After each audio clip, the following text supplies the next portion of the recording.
Hi hello welcome to my YouTube channel Radha's kitchen. ఈరోజు మనం గోంగూర chicken చేయడం నేర్చుకుందాం. ఒక గిన్నె తీసుకొని నేను మట్టి పాత్ర తీసుకున్నాను. మట్టి దాంట్లో చేస్తే చాలా టేస్ట్ బాగుంటుందని గిన్నె వేడైనాక ఆయిల్ వేసుకొని ఆయిల్ వేడైనాక కొంచెం షాజీరకు వేసుకొని వేయించుకోవాలి. షాజీర కూడా మంచిగా వేగినాక ఉల్లిగడ్డలు కట్ చేసి పెట్టుకునే ఉల్లిగడ్డలు వేసుకోవాలి.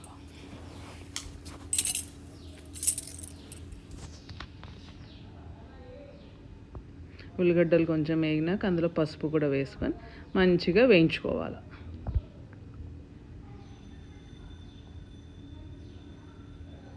కొద్దిసేపు మూత పెడితే మంచిగా వేగిపోతుంది.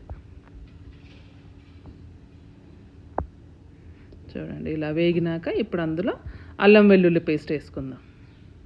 అప్పటికప్పుడు ఫ్రెష్గా దంచిన అల్లం వెల్లుల్లి పేస్ట్ వేసుకుంటే చాలా బాగుంటుంది.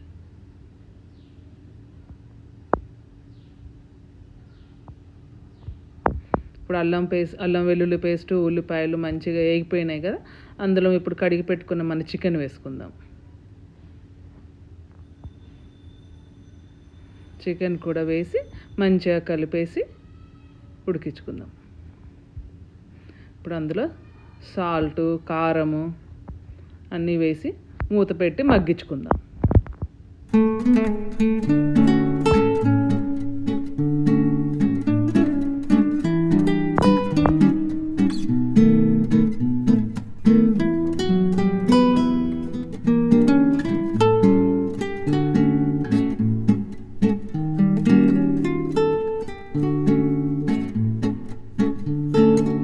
ఇప్పుడు చూడండి, మంచిగా వాటర్ అంతా ఇంకిపోయినాయి. చికెన్లో వాటర్ వచ్చి మొత్తం ఇంకిపోయినాయి. ఇప్పుడు అందులో ధనియాల పొడి వేసుకుందాం. ధనియాల పొడి కూడా వేసుకొని మూత పెట్టుకొని మొత్తం మంచిగా ఉడికించుకుందాం. వాటర్ అవసరం పడితే వాటర్ కూడా వేసుకుందాం.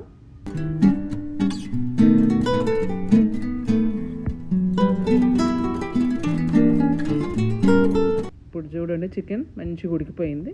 ఒక స్పూన్తో తీసి చిదిపి చూస్తే చూడండి, చికెన్ చాలా బాగా ఉడికిపోయింది. ఇప్పుడు అందులో గోంగూర పేస్ట్ వేసుకుందాం. గోంగూర ఒక ప్యాన్లో వేసుకుని దాన్ని మంచిగా మగ్గనిద్దాం. దాంట్లో ఆయిల్ ఉప్పు ఏమీ అవసరం లేదు, ప్లెయిన్గా అలానే మగ్గనిద్దాం.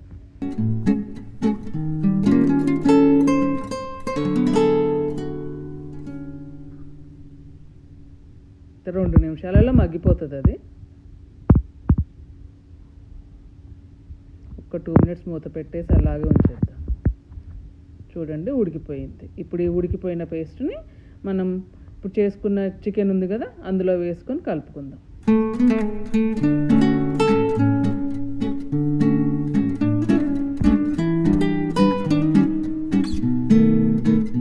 ఇప్పుడు మంచిగా కలుపుకొని ఒక 5 మినిట్స్ మూత పెట్టేసి మగ్గనిద్దాం.